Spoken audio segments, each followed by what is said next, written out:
Salut à tous, c'est François Rousseau. Si vous êtes passionné par les voitures, vous êtes au bon endroit. Continuez à regarder, on va entrer dans le vif du sujet.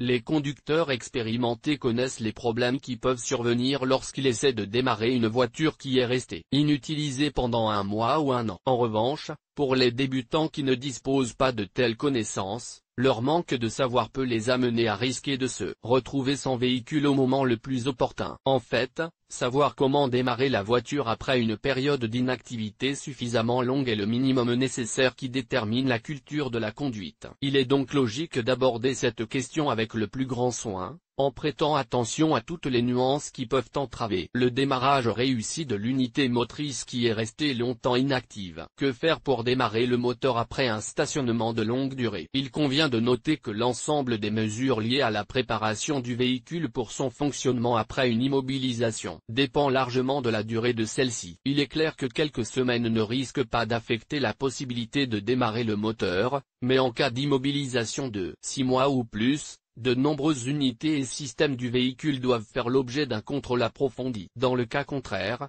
vous risquez de rencontrer des problèmes assez graves affectant les performances et la durée de vie de l'unité motrice. C'est pourquoi il est essentiel de savoir à quoi il faut prêter attention lors du démarrage de la voiture après une longue période d'inactivité, en particulier de plusieurs années. L'huile moteur emballée en usine n'est pas éternelle. Le lubrifiant versé dans le moteur n'est pas sans raison considéré comme une matière consommable, il doit être remplacé périodiquement lorsqu'il est contaminé et qu'il perd ses caractéristiques de performance initiale. Les temps d'arrêt prolongés ont un impact négatif sur ce fluide technique, notamment en cas de travail intensif du moteur. Le fait est que l'huile, en tant que substance complexe, a tendance à se délaminer, surtout au repos. Parallèlement, il se produit un processus de décantation des additifs, qui a un effet extrêmement négatif sur les propriétés de l'huile. C'est pourquoi il est recommandé de vidanger le liquide de lubrification en cas de stationnement prolongé. Comment faire démarrer la voiture après une longue période d'inactivité si, pour une raison quelconque,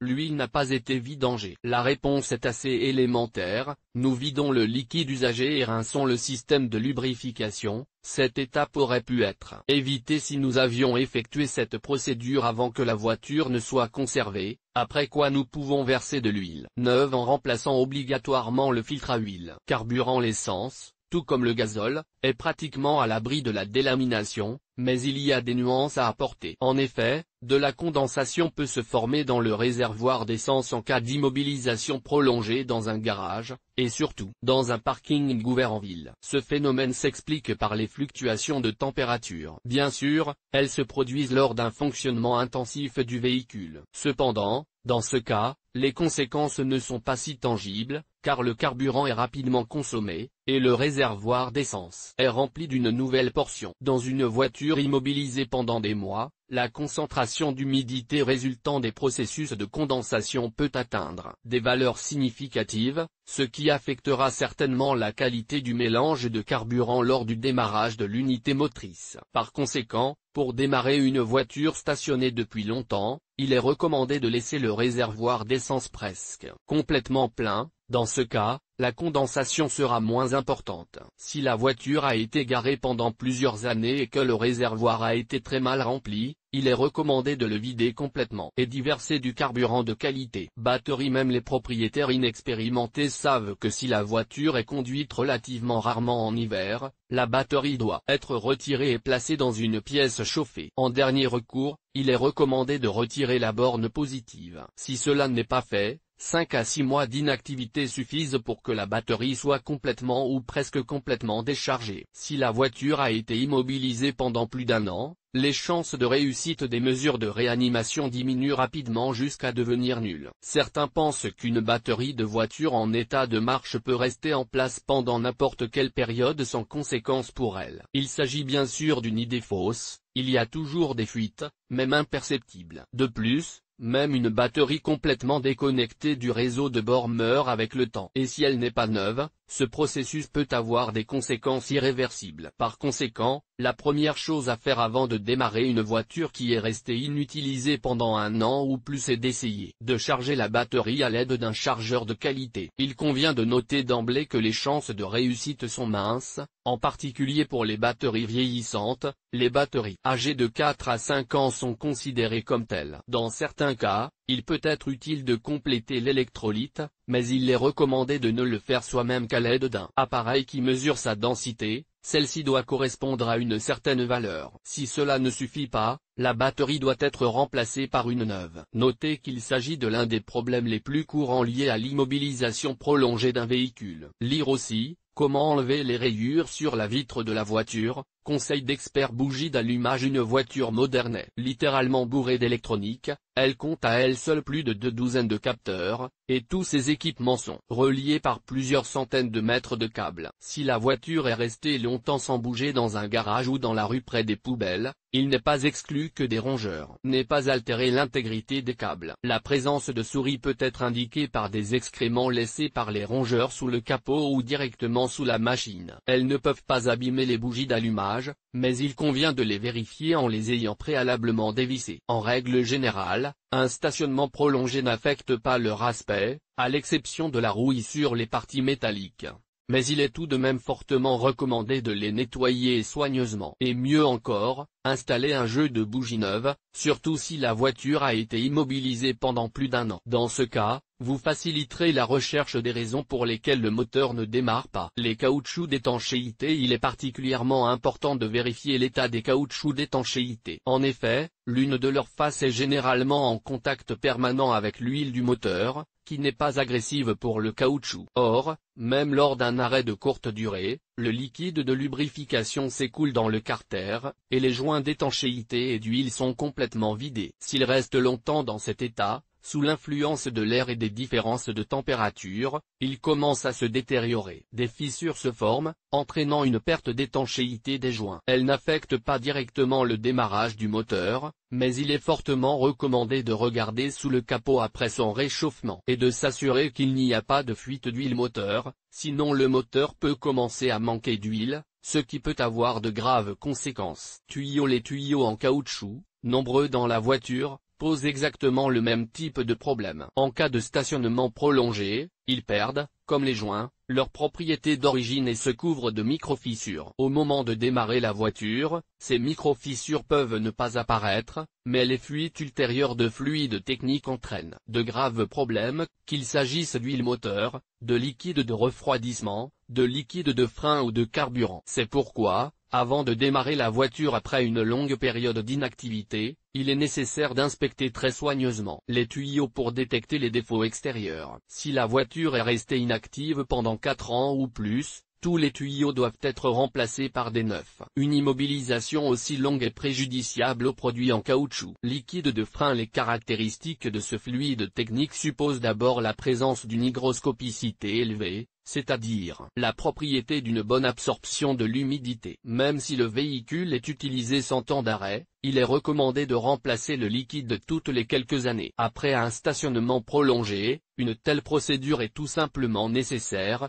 car dans ce cas, la concentration d'eau dans le liquide de frein peut être critique. Lorsqu'il circule dans un circuit exposé à des températures élevées lors d'un freinage intensif, le liquide dilué avec de l'eau peut bouillir et créer un bouchon qui empêche l'écoulement normal. Cela risque d'entraîner une défaillance complète des freins, avec un risque d'accident. Disques et plaquettes de frein. La corrosion est fréquente sur les disques de frein. Si la voiture ne tourne pas au ralenti, ce processus est évité par l'exposition des plaquettes lors du freinage. Après un stationnement prolongé, la couche de rouille peut être importante, c'est pourquoi il est recommandé de faire un court trajet en freinant fortement pour éliminer les traces de corrosion. Dans le cas contraire, vous risquez de rencontrer des difficultés lorsque vous devrez freiner brusquement. Une attention toute particulière doit être accordée aux plaquettes de frein qui, sous l'influence de facteurs externes, peuvent se détacher de leur base, ce qui est inacceptable. Le malheur est qu'un tel défaut n'est pas toujours détecté lors de l'inspection externe,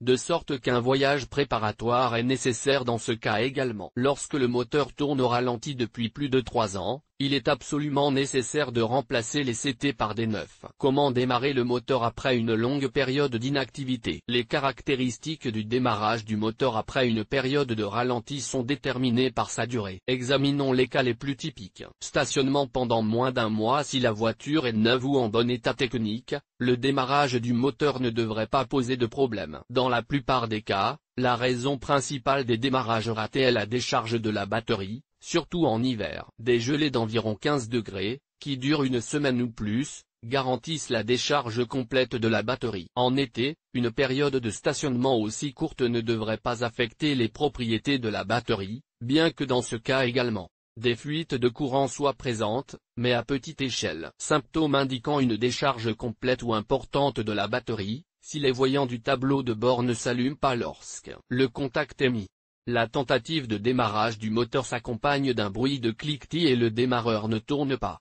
Lorsque le démarreur parvient à effectuer quelques lents tours de vilebrequin, après quoi tout devient silencieux. Lire aussi, isolation phonique du compartiment moteur de la voiture et de son moteur. Dans ce cas, il suffit de recharger la batterie et, à défaut, de demander à un autre conducteur de donner un allume-cigare. Cette procédure nécessite des fils de démarrage spéciaux et la connaissance de l'ordre dans lequel ils doivent être produits. Dans le cas du MKPP, vous pouvez essayer de démarrer la voiture avec un pousseur, c'est l'une des options les plus courantes. Il convient de noter que sur les voitures équipées d'un moteur diesel, il faudra déployer beaucoup plus d'efforts et que toutes les voitures de ce type ne peuvent pas être démarrées sans conséquence, en utilisant la force musculaire. Immobilisation de la voiture pendant plusieurs mois. Dans ce cas, l'algorithme d'action est le suivant: vérifier l'état des bornes de la batterie, du démarreur et de la masse. La présence d'oxyde réduit considérablement la probabilité d'un démarrage réussi. Il faut donc éliminer ces défauts.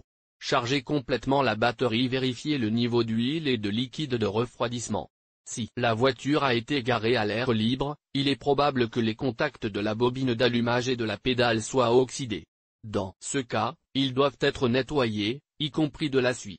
Dans les voitures à carburateur, pendant la saison chaude, le carburant s'échappe et s'évapore de la chambre du flotteur pendant la période de ralenti. Il faut donc pomper le carburant manuellement avant de démarrer le moteur. Si cela ne suffit pas, vous pouvez essayer de verser environ 20 grammes d'essence dans la chambre du flotteur. Si l'allumage est en bon état, ce volume est suffisant pour démarrer le moteur. Les voitures à injecteur ne connaissent pas ce genre de problème. L'essentiel est que le clapet de retour du carburant fonctionne bien. Dans ce cas, la pompe à essence créera la pression nécessaire pour démarrer le moteur avec succès.